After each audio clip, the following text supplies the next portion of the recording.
Bonjour à toutes, bonjour à tous. Bon, ben, enfin, on a le soleil. Quel plaisir. On a enfin le soleil après un long hiver. Donc, du coup, avec ce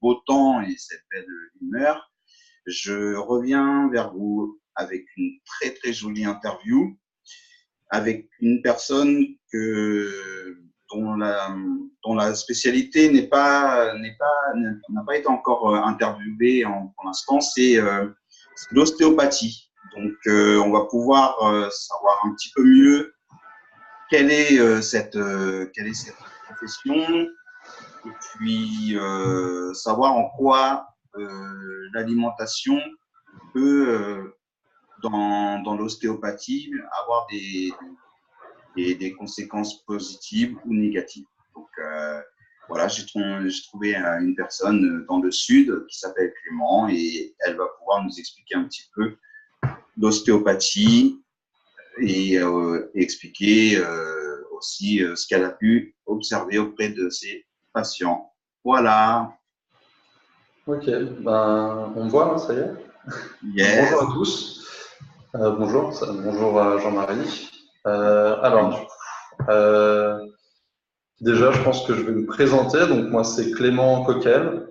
Je suis ostéopathe exclusif. Je travaille à Toulouse, dans le centre-ville de Toulouse.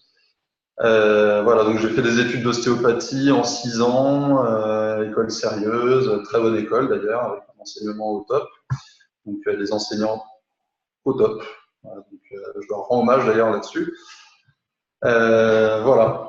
Là aujourd'hui, donc j'ai été contacté par Jean-Marie pour parler d'alimentation. Et du coup, avant de parler d'alimentation, ça me semble important de dire un petit peu, de parler au final un peu de mon parcours, parce que du coup, tous les points de vue que je vais avoir ou les choses que je risque de dire, c'est des choses que je dis en mon nom propre, qui sont pour une bonne partie qui relèvent de l'opinion, c'est de l'interprétation d'études scientifiques, etc. Donc ça relève de mon opinion. Donc comme c'est moi qui vais donner mon opinion, je préfère être clair sur l'opinion que j'ai et pourquoi, à la base, déjà. D'accord. Donc voilà, au niveau de moi, de mon parcours alimentaire, actuellement, je suis végétarien. On va dire, je suis un vegan, un végétalien au quotidien.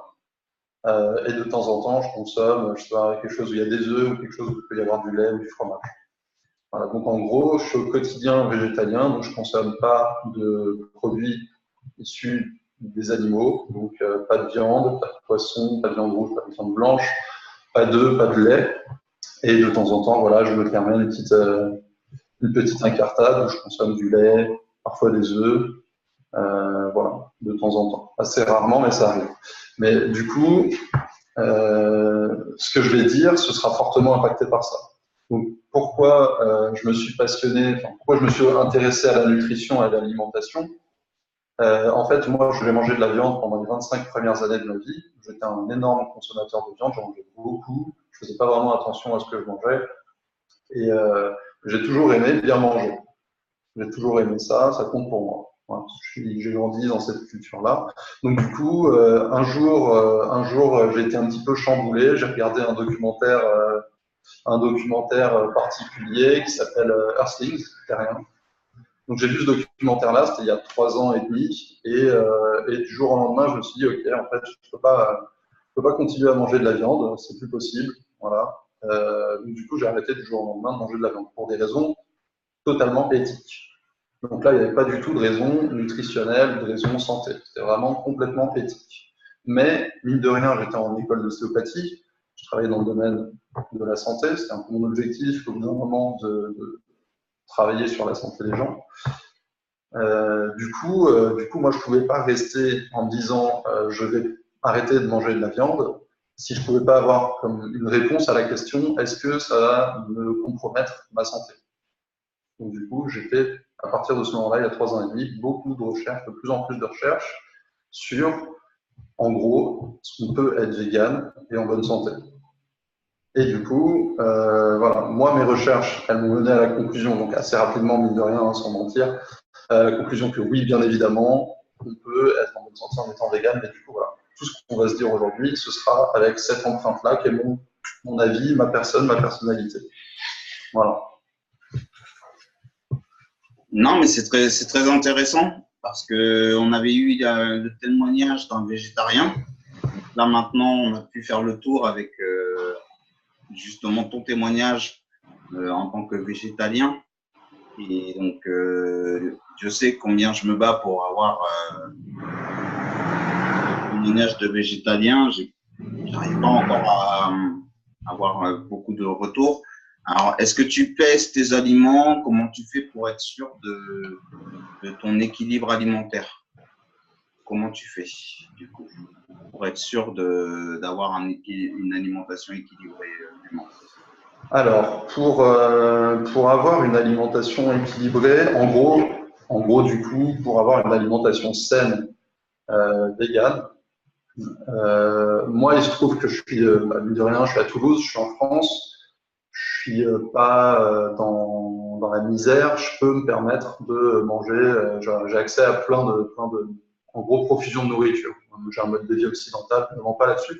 Donc, du coup, mon problème, il se retrouve pas du tout au niveau du manque de quoi que ce soit. Parce que si, au final, là-dessus, si tu consommes des aliments variés en termes de couleurs, en termes de catégories, normalement, tu te retrouves totalement sécu. Si tu as des végétaux, je sais pas, des feuilles, des plantes à feuilles que tu manges, tu peux même manger des fleurs, si tu manges des graines, des oléagineux, que tu manges je sais pas, des légumineuses, des féculents. En gros, tout ça un petit peu mélangé, diffusé sur ton alimentation quotidienne, sur l'échelle d'un mois, par exemple, tu n'auras pas de carence, en rien du tout. D'accord. Alors, pour bien éduquer un petit peu les gens qui ne connaissent pas du tout le régime végétalien et qui peuvent être intéressés par la démarche. Du coup, toi, les légumineuses, les oléagineux, est-ce que tu peux expliquer un petit peu ce qu'il y a derrière ces termes, en fait? Alors, les légumineuses, bah, c'est les végétaux qui vont être globalement dans la catégorie légumineuse. Tu vas retrouver les pois chiches, les petits pois, les lentilles, toutes ces choses-là. C'est théoriquement des formes de graines, un petit peu que tu peux faire germer. C'est un petit moyen comme ça pour bien retrouver. C'est des aliments qui sont considérés comme globalement riches en protéines. Donc souvent, on les consomme parce qu'il y a un gros apport en protéines, en tout cas plus important que dans d'autres végétaux. Mais il y a des protéines dans tous les végétaux, là-dessus, il faut se rassurer. Ensuite, les oléagineux, c'est par exemple les noisettes, les noix de macadamia, les amandes. Voilà. C'est un petit peu cette catégorie-là. Généralement, on les appelle les oléagineux parce que généralement, on peut en faire de l'huile. D'accord, de l'huile et donc apport de lipides en fait peut-être, non? Voilà. Donc du coup, il y a un très fort apport en bons lipides, c'est généralement ce qu'on dit. Généralement, il y a un bon rapport entre les oméga 3 et les oméga 6. Donc c'est généralement ça qu'on cherche. On cherche à avoir un peu plus d'oméga 3, un petit peu moins d'oméga 6. Donc le rapport est plutôt intéressant dans ces aliments-là. Il faut qu'on les choisisse bien. Voilà. Généralement, le rapport est intéressant, donc on les mange pour ça. C'est des aliments très riches en plein de choses. Il y a aussi des protéines dedans. Faut pas, il n'y a pas des aliments où il n'y a que des protéines, des aliments où il n'y a que des fibres, par exemple. Tous les aliments, ils comportent un petit peu de tout. Certains sont plus riches en certains nutriments. Du coup, voilà, si tu prends les acides gras intéressants, il y en a dans les oléagineux. Après, on trouve aussi des acides gras intéressants dans les lentilles. Et pas aussi, en aussi grande quantité. D'accord. Voilà, donc après, là, on voit en fait on voit assez rapidement, quand on regarde la composition des aliments, qu'il y a des protéines aussi dans les végétaux. La question, par exemple, une alimentation saine, végane, comment on trouve les protéines? Il y a plusieurs questions comme ça. Comment on trouve les protéines? Ben, on les trouve dans tout, il y en a partout. Après, on pourrait dire, où trouve-t-on les acides aminés essentiels? Parce qu'il y a certains végétaux qui comportent moins d'acides aminés essentiels. En fait, les acides aminés, c'est les briques qui composent les protéines. Et normalement, il y en a plein, mais nous, dans les protéines qui nous intéressent et qu'on utilise, quoi, il y en a 20. On utilise 20 acides aminés. Dans ces 20 acides aminés, il y en a 9 qui sont essentiels et du coup qu'on a besoin de récupérer à travers notre nourriture. On les appelle essentiels parce qu'on ne les synthétise pas nous-mêmes. Donc il faut qu'ils soient dans la nourriture. Voilà, donc il y a des aliments qui contiennent un peu moins d'acides aminés essentiels, un peu plus d'autres. Voilà. Mais globalement, quand on a un mode de vie occidental, comme moi, on a une profusion de nourriture qui nous permet de ne pas être carencé parce que je vais manger suffisamment au long de ma journée, enfin pendant ma semaine ou mon mois, je vais manger suffisamment pour jamais avoir vraiment de carence dans ces acides aminés-là. Voilà. Après, d'autres questions qu'on peut poser parfois, c'est où on trouve la vitamine B12. Donc ça, c'est une question qui est assez souvent posée. Donc voilà, la vitamine B12, elle est très importante parce qu'elle intervient en fait dans le développement, en gros, cognitif et dans la mémoire. Donc au final, quand on commence à manquer de vitamine B12, donc ça prend du temps quand même, hein, parce que c'est une vitamine qu'on stocke dans notre foie. Quand on commence à manquer un petit peu de vitamine B12, au bout de 6 mois ou 1 an, ou parfois moins, parfois plus, voilà, ça dépend des gens, de temps, quand on commence à manquer de vitamine B12, on commence à avoir des signes de fatigue, on commence à plus savoir faire un petit peu parfois des mots, parfois des sensations, il y a des choses un petit peu particulières, il peut y avoir plein de symptômes particuliers. Toujours est-il que la vitamine B12, on peut se complémenter en vitamine B12. Après, pourquoi se complémenter en vitamine B12 et pas manger de viande? Au final, parce que c'est la vitamine B12 qu'on peut trouver normalement dans la viande. Et les personnes qui mangent de la viande en trouvent là-dedans. Elles ont un apport là-dedans. En fait, cette vitamine B12, elle provient très très souvent de compléments alimentaires de vitamine B12 qui sont donnés aux animaux dans leur nourriture. Et ensuite, du coup, les animaux sont riches en vitamine B12. Et ensuite, après, quand ils sont consommés, là, on récupère leur vitamine B12. Mais bon, avec de la perte à chaque fois. D'accord. D'accord. La vitamine B12. D'accord. Donc, déjà, on a eu une bonne explication sur le mode alimentaire vegan. Ouais. Désolé, hein, je parle beaucoup. Mais... Non, c'est à toi c'est toi qui prends justement les informations qui les distribue parce que. D'accord. Je fais au mieux, j'ai jamais fait ça, donc là c'est une grande première. Donc voilà. Problème si. Mais par contre, du coup, en vegan, parce qu'il y a beaucoup de gens qui se posent la question, donc tu nous as dit légumineuses, oléagineuses, vitamine B12. Vitamine B12, j'ai beaucoup de choses qui étaient dites. Il y en a qui y croient, voilà, d'autres qui n'y croient pas trop. Et c'est un petit peu. Voilà, les choses, elles sont un petit peu. Discuter. Par contre, tu nous as dit quelque chose qui était important et qui se rapprochait tout à l'heure de ce qu'on parlait quand on s'est rencontrés, ce qu'ingèrent les animaux que nous ingérons par la suite. Ouais, alors ça c'est assez important comme sujet.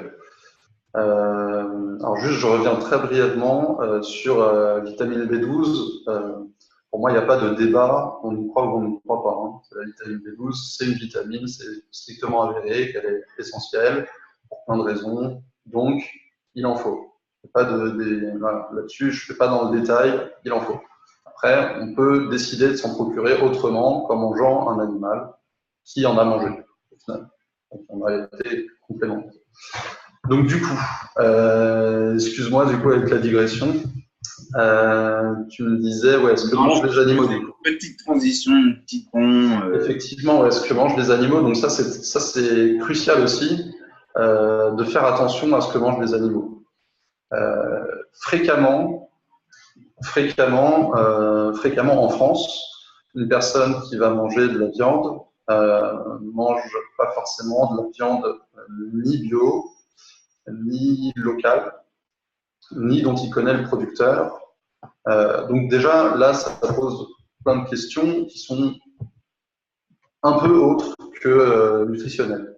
Mais en plus, d'un point de vue nutritionnel, ça pose des questions. Parce que par exemple, quand tu manges de la viande qui n'est pas bio, donc on va dire théoriquement, une alimentation, juste brièvement une petite parenthèse, pour répondre à la question de manière brève, une alimentation saine, c'est une alimentation qui est locale, qui est au minimum bio, plus si on peut, qui est colorée et de saison. Donc si tu as tout ça, tu as une alimentation saine. Après, tu peux faire avec viande, sans viande, c'est un choix. Moi, c'est un choix que je fais, c'est un choix que d'autres personnes font pour elles. J'ai un point de vue ici qui est le point de vue d'un thérapeute.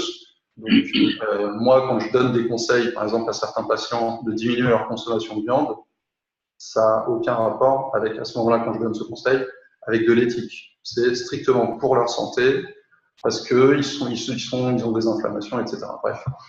Donc voilà, une alimentation saine, il faut que ce soit au minimum bio. Pourquoi? Parce que les animaux qui ne sont pas élevés en mode de production bio, ils sont nourris, nous en France, avec pour quasiment 90% des animaux d'élevage, ils sont nourris avec des produits qui sont importés, qui ne sont pas du tout bio, mais qui viennent d'Argentine, je sais pas, du Brésil, de parties en fait qui sont de la monoculture intensive, de soja, de maïs, voilà, généralement c'est ça, hein, soja, maïs, parfois blé, c'est de la monoculture intensive. Et qu'est-ce que ça implique, ça?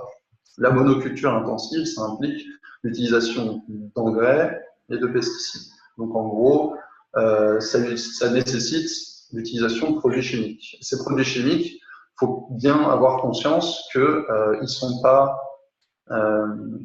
utilisés uniquement quand il y a un problème. Ils sont utilisés à peu près constamment avec voilà, beaucoup d'insistance pour être sûr que la production soit importante. C'est d'ailleurs pour ça, parce que la production est importante, que le grain est peu cher et qu'il y a une grosse partie des animaux qui est nourrie avec ça, parce que c'est moins cher. Hein, voilà. Donc là, on a bouclé le truc. Du coup, les animaux, ils mangent ces mêmes produits chimiques puisqu'ils se retrouvent sur le soja, le maïs, le blé. L'herbe. L'herbe, au final, ils en mangent peu, puisque très, très souvent, ils ne sont pas en extérieur. Il n'y a pas d'herbe, enfin, on ne leur donne pas d'herbe, hein, on leur donne le foin alors. Des granulés. Parfois, ils ont droit à du foin, mais voilà, c'est pas toujours, et c'est pas la norme de leur donner du foin. Voilà. La norme, c'est plutôt de donner des granulés, donner beaucoup de compléments, donner des antibiotiques, donner beaucoup de vitamines, donner voilà, beaucoup de substituts de nourriture avec des granulés de soja, de blé, de maïs pour compacter, déshydrater, pour les nourrir, quoi. D'accord. Et ensuite, ils vont transformer tout ça en viande, quoi. Enfin, en chair, et puis après, voilà, abattage, etc. Mais dans ces granulés qu'ils consomment, il y a du coup des engrais, des pesticides, des produits chimiques, en gros, qui ont été utilisés en amont pour produire la nourriture de ces animaux. Et donc, quand ils vont les manger, malheureusement, il y a une bonne partie de ces produits chimiques qui ont la mauvaise idée, en fait, c'est de leur particularité, qui se stockent dans les chairs de l'animal. Alors, différents endroits sont produits chimiques, mais généralement, ces produits chimiques ont une composante liposoluble, donc lipophiles, en fait, ils vont se fixer sur des matières grasses, donc un petit peu partout dans le corps de l'animal qui va les consommer. Donc l'animal, ça peut être nous aussi, hein, parce que ça fonctionne un peu pareil. Et donc ça se fixe dans le corps de l'animal, et puis ça crée plein de problèmes, déjà chez lui. Mmh. Nous, on est dans un système. Je rappelle, quand on mange, par exemple, chez nous, ça dépend de la morphologie, mais je trouverai des personnes qui sont spécialisées dans les morphotypes. Mais quand on mange, effectivement, il y a des gens qui éliminent extrêmement vite. Quand ça dépend de leurs humeurs. Il y a des gens qui sont extrêmement nerveux, donc du coup, en fait, ils éliminent énormément.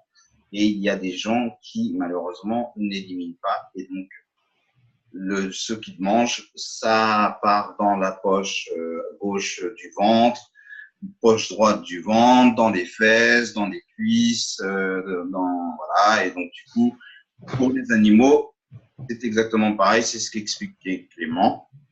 Et du coup, ce ne sont pas des bonnes graisses que vous mangez, mais ce sont effectivement des pesticides. Exactement.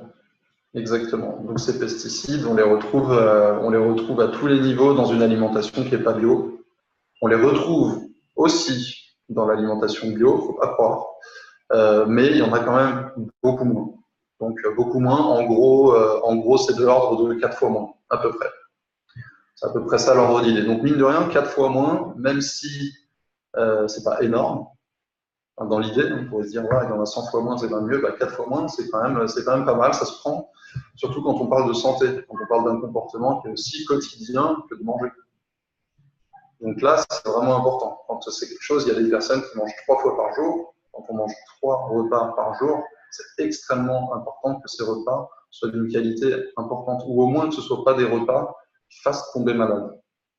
On peut ne pas vouloir se prendre la tête à manger des aliments sains, mais on peut quand même, en amont, quand on fait les courses, faire attention à ne pas prendre des aliments qui vont augmenter les risques de maladie. Parce que voilà, c'est un petit peu ça, c'est un petit peu là-dessus que je veux revenir aussi, c'est qu'il y a des risques de pathologie qui sont augmentés quand on consomme certaines catégories d'aliments. Donc du coup, globalement, ça se sait maintenant que quand on consomme des aliments qui sont arrosés de pesticides, eh ben, on a un risque augmenté d'apparition de tout un tas de maladies, que ce soit des pathologies dégénératives, rhumatismales ou des cancers, certains types de cancers. Mais pas que quand on mange des aliments pas bio. Donc, il y a aussi des risques qui existent, qui sont intrinsèques à la consommation de produits animaliers. Et donc, c'est pour ça que c'est un petit peu ça que j'ai fini par découvrir et qui a fini par me conforter dans cette décision de ne pas manger de viande. Donc, les risques, ils sont à plein de niveaux. Donc, les principaux, on va dire, c'est au niveau de la viande rouge et au niveau du lait. Au niveau de la viande rouge, les deux principaux problèmes, c'est d'une part la composition protéique de la viande rouge, qui est très acidifiante pour le corps. Donc en gros, ça a tendance, je dis très acidifiante, mais c'est une tendance, c'est pas vrai pour tout le monde, tout le temps, toutes les viandes, mais en gros, il y a une tendance à acidifier le corps. Cette acidification, donc en gros, le pH qui diminue très légèrement, au lieu d'être à 7,36, il vient, je sais pas, je dis une ânerie, mais 7,30 ou 7,24 par exemple. Donc c'est un petit peu acide, et donc ça, cette acidité-là, elle a des répercussions. Donc il y a plein de phénomènes du corps qui fonctionnent moins bien quand le pH du corps est trop bas. Alors, je comprends rapidement Clément. Donc, quand en fait un kiné vous demande de privilégier la viande blanche à la viande rouge, c'est exactement ce que dit Clément. C'est que du coup, vous avez plus de risques de vous faire des blessures, des tendinites à répétition, parce que du coup, c'est tout ce que contient la viande rouge. Et notamment, en plus, toutes les cochonneries de pesticides qu'il y a autour, en fait. Voilà, ça, on va dire, ça arrange rien. Qui vont augmenter votre temps de récupération. C'est vrai, effectivement, que là, Clément est en train de boire. C'est très important de boire beaucoup pour éliminer toutes les choses que en fait vous accumulez comme pesticides et il faut boire, c'est important. C'est clair, ça, il n'y a pas de là-dessus aussi, ça fait quand même pas mal consensus depuis le temps. Il faut boire. Il faut boire de l'eau. En tant qu'ostéopathe, toi, justement, boire, voilà, c'est des recommandations que tu as, que tu donnes. Alors de base, oui. De toute manière, boire de l'eau, c'est des choses, ça fait partie des conseils qu'on donne quasiment systématiquement, parce que tout le monde a tendance à pas boire assez. Voilà, c'est toujours des tendances, des généralités comme ça, mais c'est vrai que globalement, on ne boit pas assez. Même moi le premier, on ne boit pas assez. Donc voilà, c'est important de temps en temps de marteler un peu l'idée et ou de réexpliquer pourquoi c'est important. Donc voilà, c'est important parce que l'eau, elle sert à faire fonctionner le système rénal. Si on ne boit pas assez d'eau, les reins, entre guillemets, ils tournent à vide. Enfin, il n'y a pas assez de liquide dans le corps pour permettre de filtrer les métabolites qu'on a besoin de filtrer, donc que ce soit des petites molécules dont on doit se débarrasser, des petites toxines, des petits produits toxiques un peu conjugués, etc., qu'on élimine avec l'urine, ou des métabolites juste inutiles. Il faut qu'on puisse les filtrer, et pour les filtrer efficacement, il faut qu'il y ait de l'eau dans le corps. Et donc, en fait, boire de l'eau, ça permet ce renouvellement-là, de les éliminer via la voie rénale, quoi. Donc ça, c'est important. Après, au-delà de ça, il y a aussi un côté hydratation des tissus, mais ça, il n'y a pas que l'eau qu'on boit qui entre en ligne de compte. Il y a plein d'autres choses, notamment l'alimentation. Mm-hmm. Non, mais ouais. L'alimentation, où là, par exemple, la teneur en protéines d'une alimentation, on voit assez souvent ça dans les pays relativement pauvres, où ils n'ont pas accès à une alimentation variée ou avec des protéines de bonne qualité.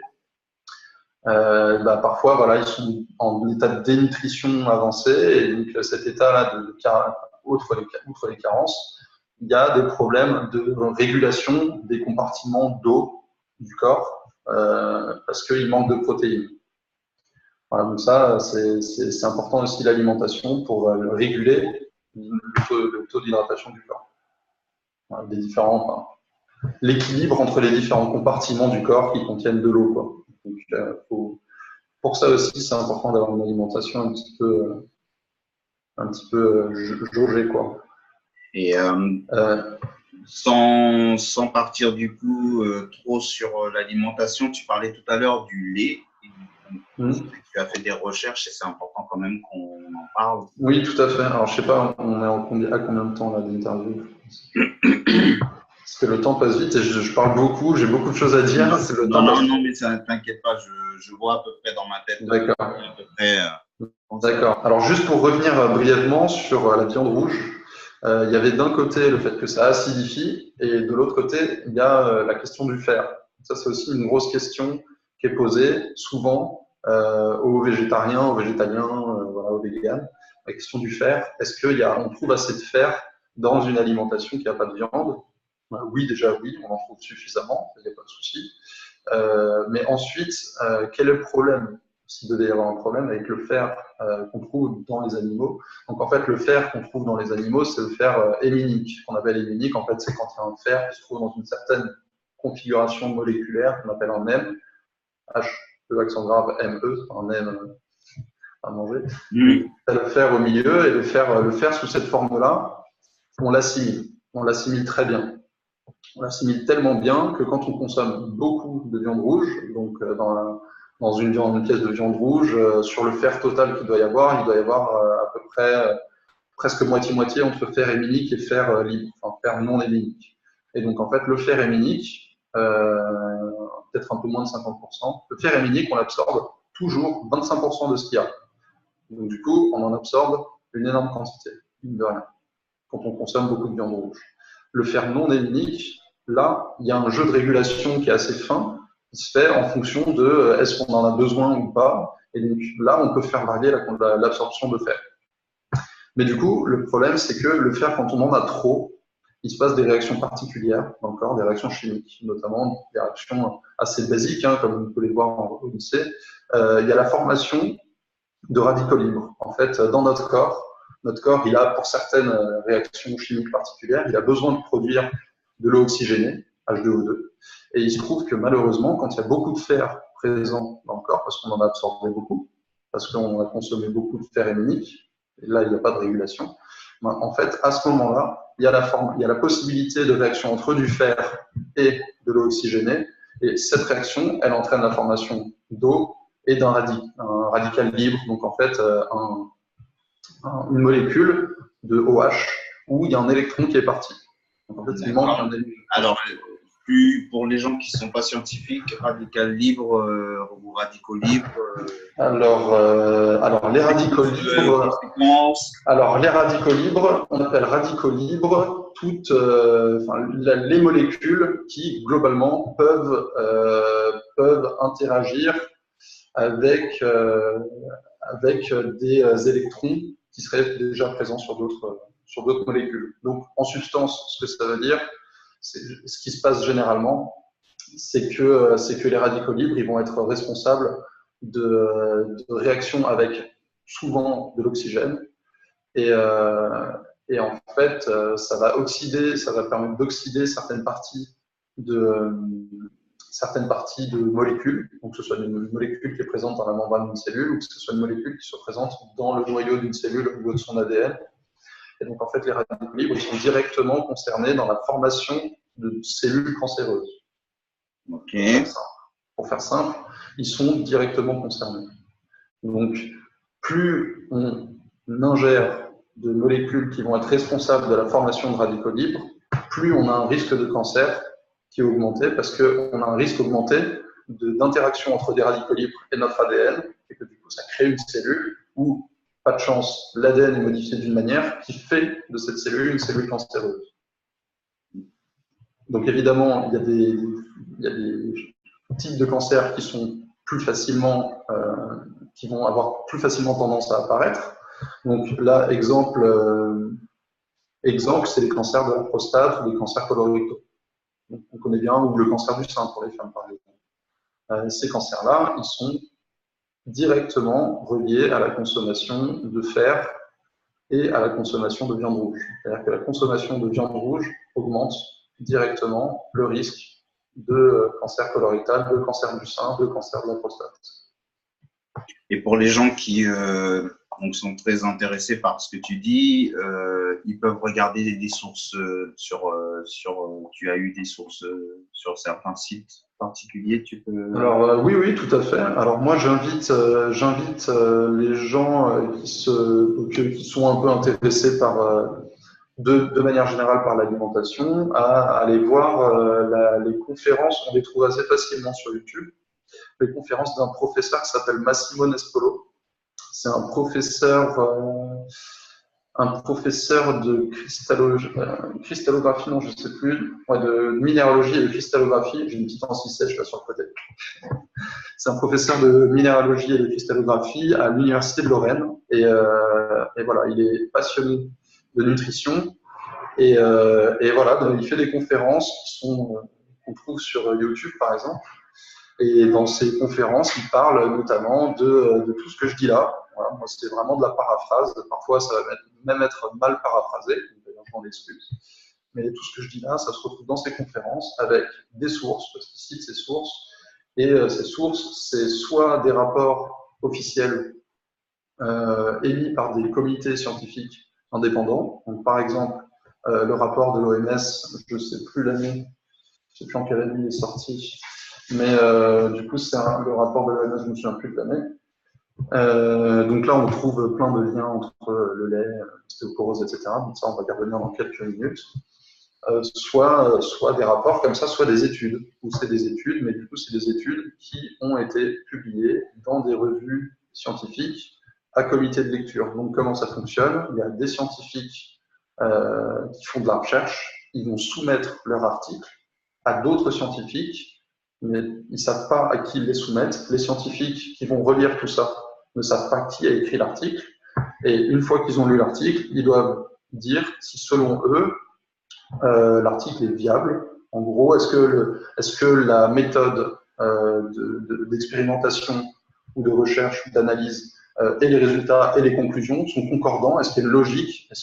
Du coup, ils valident si oui ou non cet article peut être publié dans leur revue. Et donc, si c'est publié, c'est que les scientifiques donc, de la revue qui ont relu l'article ont dit OK, on le publie. Après, parfois, ils peuvent le publier avec une partie critique ou quoi, j'imagine.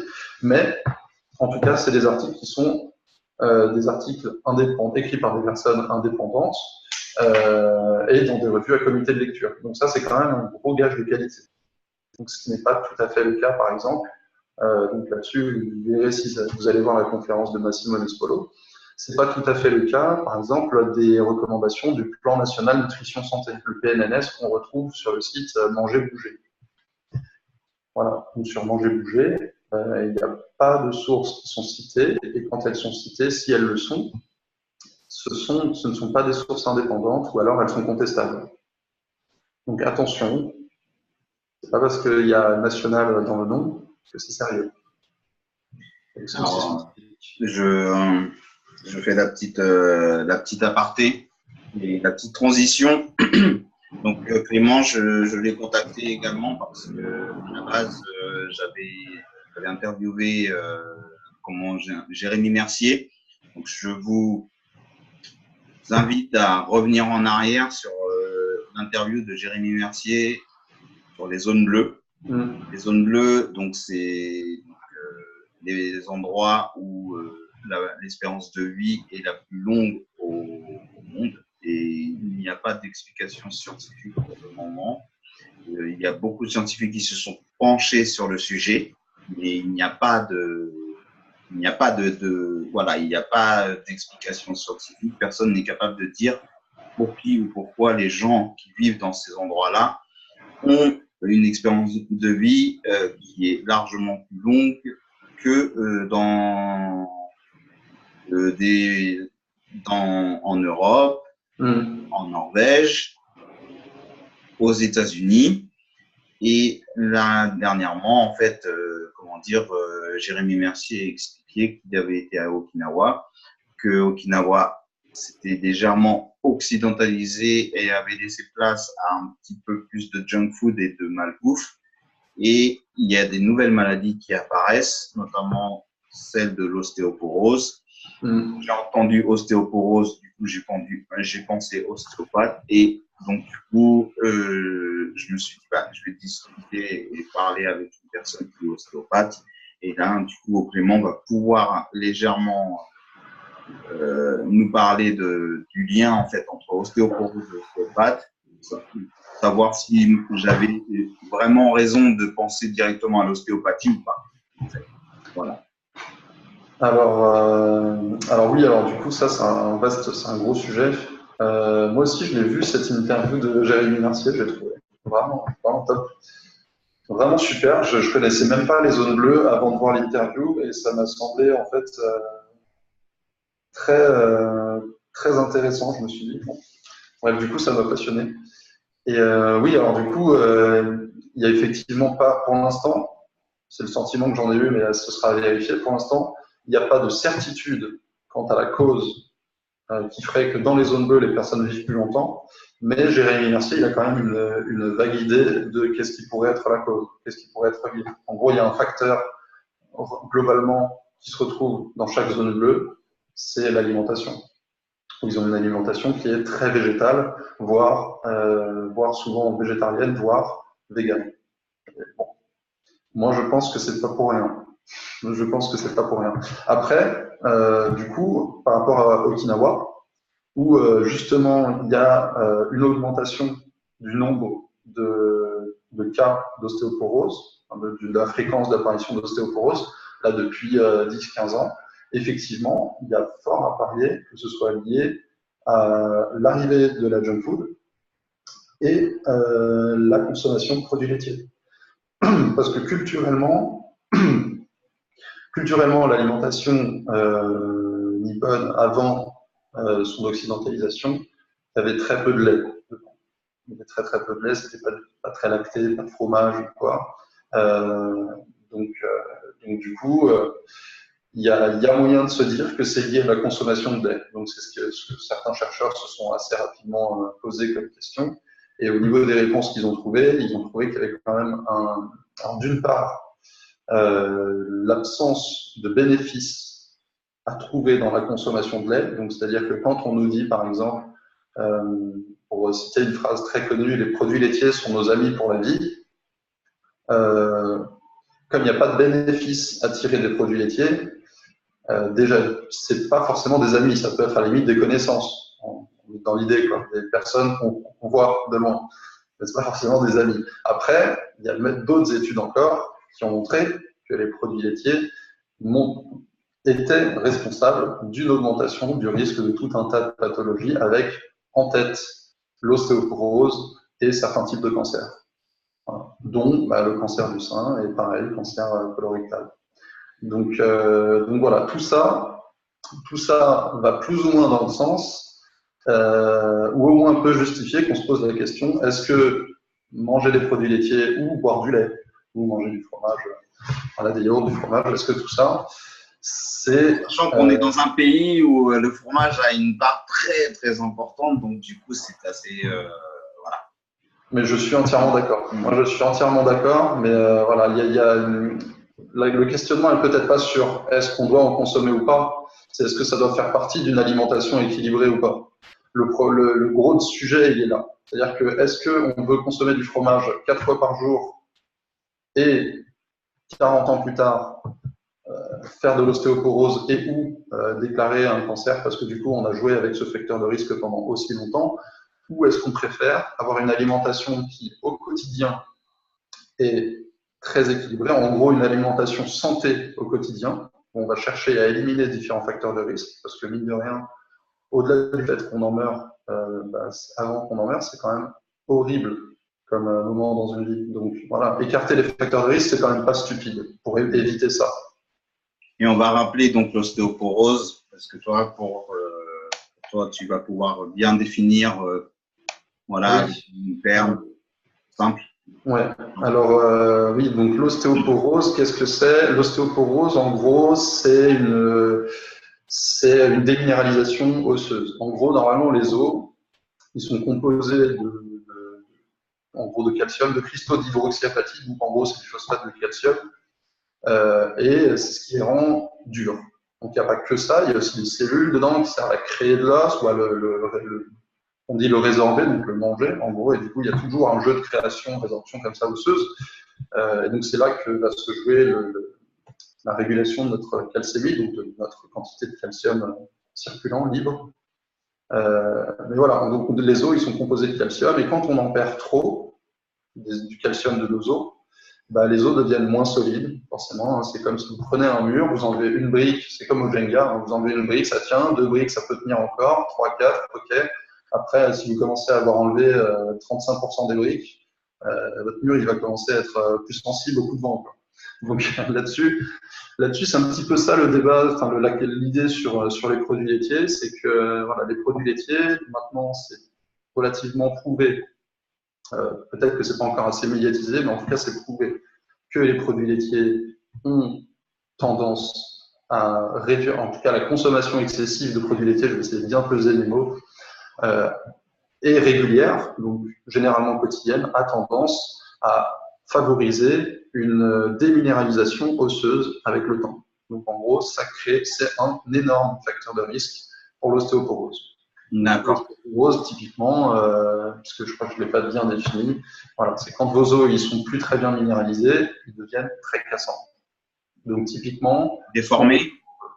Alors pas forcément déformés, ça c'est pas forcément l'ostéoporose, mais en gros, ils vont se casser très facilement. Ils vont être tellement moins résistants aux différentes contraintes qu'ils vont se casser très facilement. Donc, on observe, généralement, il y a une énorme corrélation entre la fréquence d'apparition des ostéoporoses dans un pays et la fréquence de fracture de col du fémur dans un pays. Donc, c'est pour ça, généralement, on relie assez facilement, on peut dépister assez facilement de l'ostéoporose quand il y a une fracture du col du fémur, généralement chez les personnes âgées. Donc le fémur, c'est l'os de la cuisse et cet os il est inséré dans le bassin avec une surface articulaire, mais il y a un col, donc une partie un petit peu plus fine. Et cette partie fine, mine de rien, comme c'est la cuisse, au-dessus, ça doit porter pas mal de poids, quoi. Et souvent, quand on dépasse un seuil de fragilité, qu'on fait un effort un peu brusque, hop, ça casse. Et quand ça casse, on cherche pourquoi, et souvent on va tomber sur ostéoporose. Et donc ostéoporose, soit de plus en plus sévère, de plus en plus marquée, soit de plus en plus précoce. Et ça, c'est corrélé avec la consommation de produits laitiers. D'accord. Pour les enfants, le produit laitier, comment ça se passe du coup? Alors pour les enfants, les produits laitiers, écoute, moi je reste sur la même base hein, et je vais citer du coup une étude qui est tirée du journal de l'Académie américaine de pédiatrie, une étude qui est parue en 2005, donc c'est une revue à comité de lecture. Donc je cite, donc c'est une traduction, hein, c'est une citation traduite. Dans les études cliniques longitudinales et croisées, ni l'augmentation de la consommation de laitage ni la consommation totale de calcium n'a montré le moindre bénéfice sur la santé des os de l'enfant ou du jeune adulte. Voilà. Donc, si on se posait la question, on pourrait avoir une réponse déjà avec ça. Et moi, je pense que cette phrase-là, moi, je la tire d'une conférence de Massimo Nespolo. Hein. D'accord? Donc, tout ça, c'est tiré de ses conférences. L'étude après, si vous voulez aller la vérifier, je pense qu'elle est disponible. Vous pouvez très bien aller vérifier, confronter ça avec d'autres études si vous le souhaitez, il n'y a pas de problème. Vous verrez. Moi, en tout cas, je reste sur cet avis-là. On peut chercher les logiques. Pourquoi c'est pas forcément intéressant? Parce que, mine de rien, à la base, avant de commencer à consommer du lait de vache, par exemple, on n'avait pas besoin de lait de vache. Il y a tout ce qu'il faut, finalement, en termes de nutriments dans le lait maternel. Donc, voilà, je dis peut-être que c'est une des raisons pour lesquelles on n'y trouve finalement pas vraiment de bénéfices. Comment dire, quand on s'était rencontrés, tu avais parlé de dopant. Ouais, alors oui. Donc, ouais, j'avais employé ce terme-là. Donc, on pourrait considérer le lait, donc le lait de vache, hein, j'entends, qui est très consommé, etc. Globalement, on parle de celui-là. Hein, on pourrait considérer le lait de vache comme un produit dopant dans la mesure, donc je mets des gros guillemets quand même, dans la mesure où s'il est consommé et s'il a été vendu comme il a été vendu de cette manière-là et donc ensuite beaucoup consommé, c'est parce qu'il est riche d'une en calcium et de deux en facteur de croissance. En fait, on retrouve beaucoup d'une molécule qui s'appelle l'IGF-1, on en retrouve beaucoup dans le lait de vache. Donc l'IGF-1, c'est un facteur de croissance, c'est un des principaux facteurs de croissance que notre corps humain utilise. Alors il se trouve que par chance ou par malchance, l'IGF-1 bovin, donc des vaches, il ressemble énormément, mais tellement à l'IGF-1 humain qu'il a le même effet. Et du coup, finalement, c'est des hormones, hein, c'est des facteurs de croissance. Et donc, quand on consomme ces hormones-là, ça a des effets particuliers. Donc, ça peut avoir des effets sur la croissance directement. C'est-à-dire que typiquement, on peut se dire que quelqu'un qui consomme beaucoup de produits, beaucoup de viande, beaucoup de lait, donc dans lesquels on va retrouver des facteurs de croissance IGF-1, cette personne-là, elle va grandir plus vite. Elle va avoir une pilosité qui va apparaître plus tôt. Une puberté aussi qui peut apparaître plus tôt. Donc en fait, une différenciation sexuelle qui peut apparaître plus tôt sous la pression de ces différentes hormones de croissance qui vont faire maturer différents organes plus tôt. Alors, à l'inverse de la consommation de lait dans des pays très très développés comme les États-Unis, l'Europe, on a donc la Thaïlande, le Japon, tous les pays asiatiques qui, eux, ont une morphologie totalement différente, en fait. Et on le voit bien, en fait, qu'il y a quelque chose quand même qui est bizarre. Il y a quelque chose. En tout cas, il y a quelque chose. Moi, je n'ai pas connaissance pour l'instant d'études qui relient, je ne sais pas, par exemple, pour prendre un exemple concret, qui relierait la différence de taille moyenne entre les habitants du Japon et les habitants, on va dire, du Japon il y a 30 ans, et les habitants des États-Unis il y a 30 ans. Pas de connaissance d'études qui fait le lien, mais parce qu'au final, c'est peut-être très compliqué, il y a peut-être plein de paramètres différents autres que le lait, mais c'est vrai que c'est une des différences. Leur consommation de lait il y a 30 ans et la différence de taille observée, c'est une énorme différence. On peut imaginer qu'elle est reliée. Après, surtout, on peut imaginer qu'elle est reliée quand on constate qu'un enfant qui consomme des produits riches en facteurs de croissance aura tendance à grandir plus vite. Quand tu m'as dit ça la dernière fois, quand on s'est parlé, j'ai tout de suite pensé, donc en tant que pratiquant de boxe thaï, j'ai tout de suite pensé aux Thaïlandais qui ont une morphologie vraiment très particulière et qui, eux, n'ont pas du tout la même alimentation que nous. Du tout. Bah ouais, d'ailleurs, il y a une étude là-dessus qui montre qu'il y a qui tente en tout cas de montrer la corrélation entre, je crois que c'est le nombre de fractures du col du fémur et la consommation de lait dans différents pays. Et donc on voit la Thaïlande, le Japon, qui ont très peu de fractures du col du fémur, donc la fracture dont je parlais tout à l'heure, et en parallèle, qui ont une population qui globalement consomme très peu de lait. Et on a au sommet, donc avec énormément de fractures par an du col du fémur en fréquence, on a les États-Unis, la Nouvelle-Zélande, des pays qui consomment énormément de produits laitiers, quoi. Alors, on rappelle effectivement que la consommation de viande, la consommation de lait, c'est une idéologie sociétale que, en fait, on a fait comprendre aux gens que manger de la viande au moins une fois par jour, voire 2-3 fois par jour, c'était un signe de richesse à un certain moment. Tu ne me contrediras pas là-dessus. Après, dans l'absolu non. Après, je l'aurais dit avec d'autres termes, mais c'est vrai que ça a été considéré comme un signe de richesse. Après, est-ce que c'est on a fait croire ou est-ce que c'est on a voulu croire? C'est pas c'est pas forcément pareil et on a tendance, parce qu'on est un peu fait comme ça, à fixer des critères de réussite parfois qui sont absurdes, mais qui sont des critères de réussite. Je sais pas, par exemple, il y a des animaux, il y a je sais même plus lesquels c'était peut-être les singes, des babouins en particulier. On ne s'expliquait pas à une époque pourquoi les babouins avaient des canines extrêmement longues. Parce que finalement, ils ne mangent pas de viande, etc. Et au final, un des axes de compréhension, une des hypothèses explicatives, c'était de dire que comme les canines longues étaient un facteur de sélection sexuelle des femelles pour les mâles, et ben forcément, c'était un caractère qui s'était préservé. Là, il peut se passer un peu la même chose vis-à-vis de la viande. C'est que comme manger de la viande, c'est une manière effectivement de s'affirmer, de dire, comme ça, après, il y a plein de théories sociologiques là-dessus, on en trouve plein sur, comme manger de la viande, c'est une manière de s'assumer viril ou de montrer qu'on est un chef, etc., qu'on a chassé ou quoi, peut-être que ça vient de là. C'était un des critères de sélection sexuelle par la suite de la femelle pour son mâle. Donc les femelles, à l'époque, avant même qu'on soit des hommes peut-être, j'en sais rien, je les sélectionnais selon ça, quoi. Et on l'observe chez d'autres animaux qui, eux, consomment de la viande. Donc voilà, c'est probablement pour ça qu'on fait ce parallèle-là. Moi, je le fais un peu, mais après, voilà, j'imagine que c'est quelque chose qui est hautement culturel, mais dont on peut se détacher, je pense. Ah bah, de toute façon, on peut revenir sur le terme que David Laroche utilise énormément, c'est le fait de se couper de ses racines, quand elles sont pas forcément bonnes pour notre épanouissement.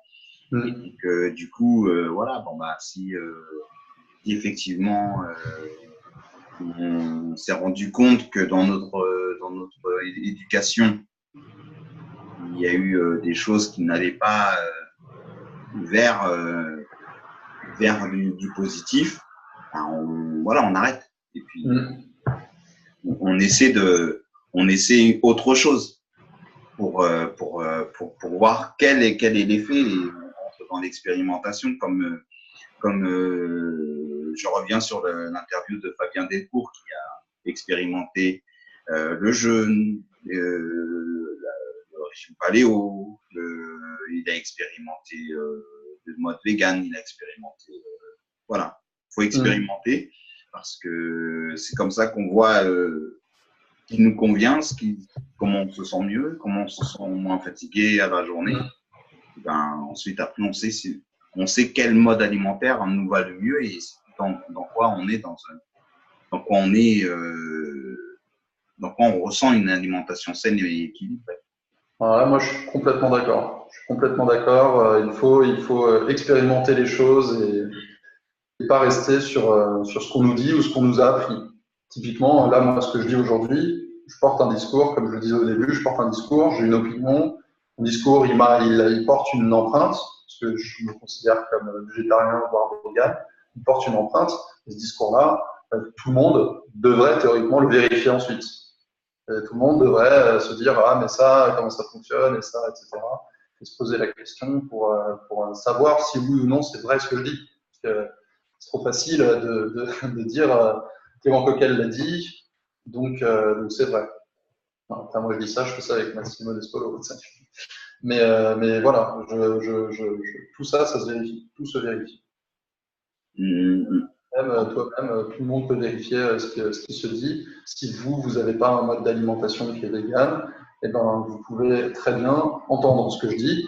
Et avant de, j'en sais rien, si ce que je dis vous séduit par exemple, eh ben, avant d'adopter un mode d'alimentation vegan, vous pouvez très bien confronter mes propos concernant des hypothèses ou des certitudes scientifiques, parfois l'un, parfois l'autre. Vous pouvez confronter mes propos et en discuter. Ça, c'est intéressant avant de prendre une décision, surtout si elle doit être importante. Mais voilà, c'est important au moins de se poser la question parce que ça permet de ne pas rester sur une possible mauvaise base, mauvaise solution, mauvais système. Une mauvaise interprétation à la base. Voilà, potentiellement une mauvaise interprétation du fonctionnement de notre corps. Et donc voilà, c'est important de se poser la question. Parce que ce challenge n'est pas là pour vous faire la morale, mais plus pour vous proposer différentes voies possibles. Et donc là, je suis content parce que justement, j'ai pu avoir le témoignage d'une personne qui était végane. Et on aura très bientôt des personnes qui sont dans la spiritualité.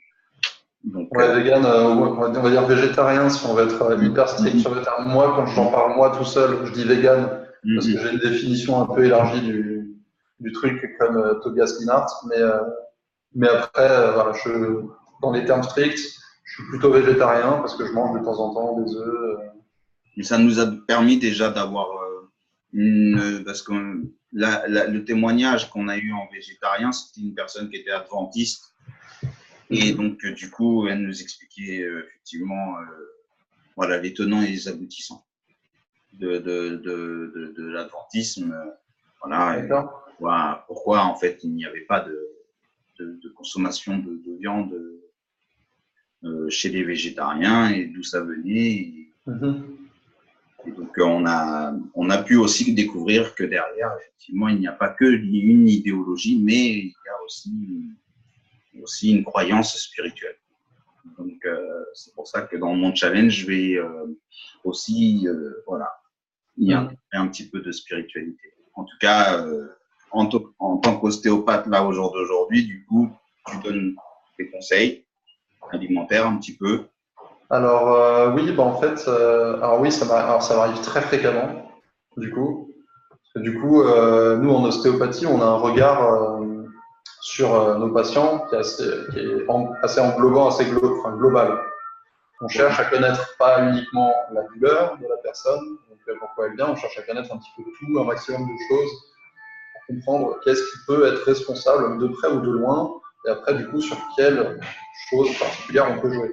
Moi, je vois fréquemment des tendinites, par exemple. J'en vois assez fréquemment des tendinites de l'épaule, par exemple, qui sont récalcitrantes, qui sont là depuis longtemps, qui résistent au traitement, etc. Ou alors ça marche pendant un temps. Désolé. T'entends la sirène là? Désolé. Ça y est. Désolé, c'est le cabinet qui donne directement sur la rue. Donc du coup, oui, ça arrive fréquemment que je donne des conseils parce qu'il y a par exemple des tendinites et l'alimentation, ça joue beaucoup sur l'inflammation. D'un côté, parce que ça peut être responsable d'une modification de l'acidité du corps. De l'autre, parce que ça peut être responsable du relargage de petits métabolites particuliers qui sont qui vont favoriser l'inflammation ou alors défavoriser la promotion ou la synthèse de différentes molécules qui sont responsables de l'apaisement de l'inflammation. Donc, toutes ces choses-là, c'est des mécanismes un peu compliqués. Donc, même moi, je ne les maîtrise pas assez pour en parler bien, mais je sais que ça existe. Et sachant que ça existe, je suis obligé de donner des conseils quand je constate qu'il y a une tendinite d'une épaule qui n'est pas traitable et que l'alimentation à côté, elle est pas très bonne, dans le sens où, je sais pas, j'invente, mais par exemple, je peux avoir des patients qui mangent de la viande 3 fois par jour. qui mangent 4 yaourts par jour et qui prennent un bol de lait le matin. Et bah, typiquement, un patient comme ça qui vient et qui a une tendinopathie, une tendinite, un patient comme ça, moi, la première partie de mon travail, ça va être de le sensibiliser au fait que changer son alimentation peut avoir un impact bénéfique sur sa douleur. Le fait qu'il y a forcément des conséquences au fait de manger autant de viande et de lait, et les conséquences qu'on connaît scientifiquement, c'est que ça peut augmenter déjà dans un premier temps les risques d'inflammation, et dans un second temps, s'il diminue sa consommation de viande et ou de produits laitiers, ça peut le protéger d'autres risques, en tout cas diminuer ces risques de cancer, d'ostéoporose, etc. Et donc là-dessus, il y a un message de prévention aussi à faire passer. Donc oui, je donne hyper fréquemment des conseils d'alimentation. C'est magnifique. Il y a plein d'autres conseils, quoi. J'ai donné aussi, ça m'arrive aussi de conseiller de certains patients, quand ils sont parfois sportifs, de conseiller de tenter du jeûne intermittent, par exemple. Essayer d'associer l'utilisation de cet outil, le jeûne intermittent, pour optimiser des phases d'entraînement, créer on va dire, des situations d'inconfort pour des entraînements, les rendre un peu plus compliqués, augmenter la production de, je sais pas, par exemple d'insuline, ou augmenter la production du glucagon en fonction de ce qu'on veut faire, et à partir de là, moduler les performances sportives, ça peut être intéressant. Donc là aussi, ça arrive de donner des conseils là-dessus. En tout cas, on a eu de très belles pistes pour des autres ostéopathes. Donc, ça nous définit déjà mieux ton rôle. Parce que voilà, ça nous permet. Donc, c'est une thérapie holistique, donc qui prend non pas le symptôme en lui-même, mais l'individu dans sa globalité. Et donc, la personne, du coup, elle n'est plus prise uniquement dans une partie en fait de son corps, mais dans son alimentation, sa psychologie. Exactement. Exactement. Et donc ça, c'est vraiment, ça fait partie du concept de l'ostéopathie. Donc c'est pas que l'ostéopathie, hein. Il y a plein d'autres thérapies holistiques. Généralement, c'est des thérapies parallèles, mais voilà, il y a plein d'autres thérapies holistiques où l'objectif, c'est de comprendre. Donc avec les outils qu'on a, nous, on a des outils d'ostéopathe, mais avec les outils qu'on a, comprendre la cause de la cause de la cause. Donc on dézoome toujours plus.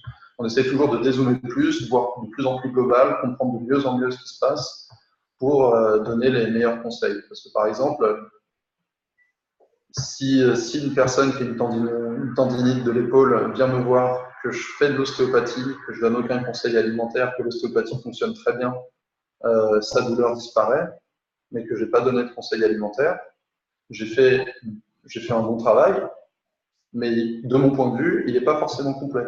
Parce que derrière, le patient va probablement revenir 2 mois plus tard. Non, c'est parfait. On a compris, ouais.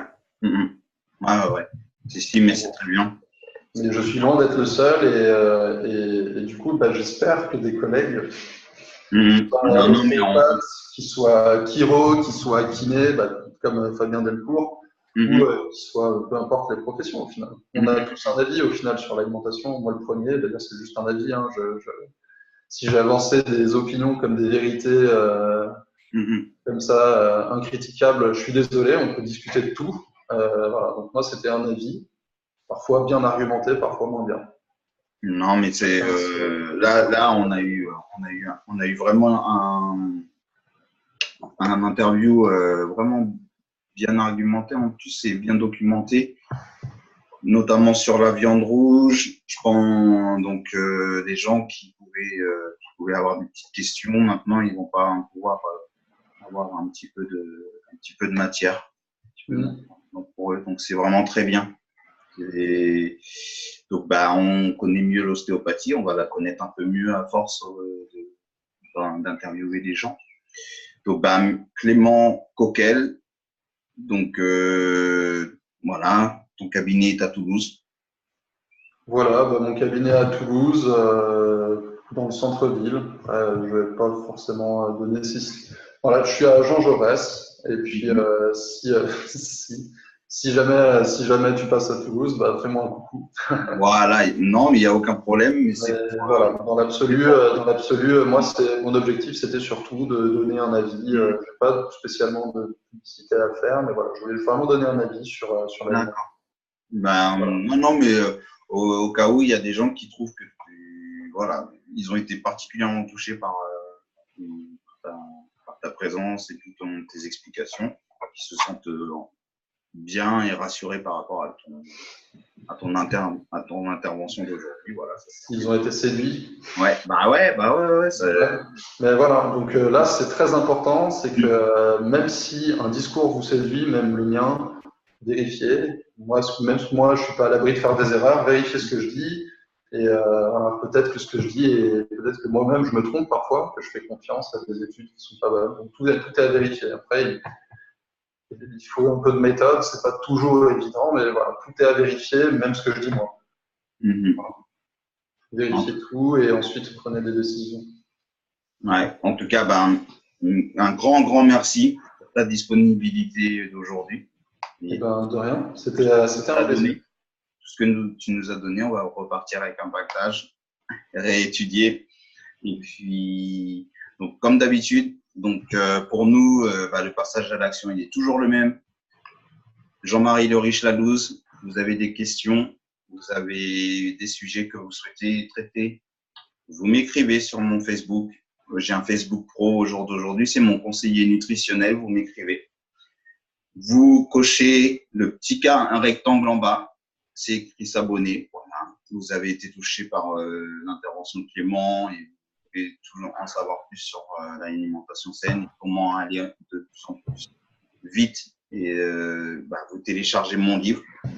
Voilà, et on va vous donner un maximum de contenu. Le challenge tourne sur près de 1000 personnes. Je vais toujours vous trouver du meilleur contenu en avançant progressivement. Voilà, petit pas, step by step. Donc, merci de nous avoir suivis. Et puis, je vous dis à une prochaine interview. Donc, voilà, bonne journée ensoleillée. Et puis, bon week-end pour ceux qui vont profiter du week-end dès aujourd'hui. Donc, voilà. Au revoir.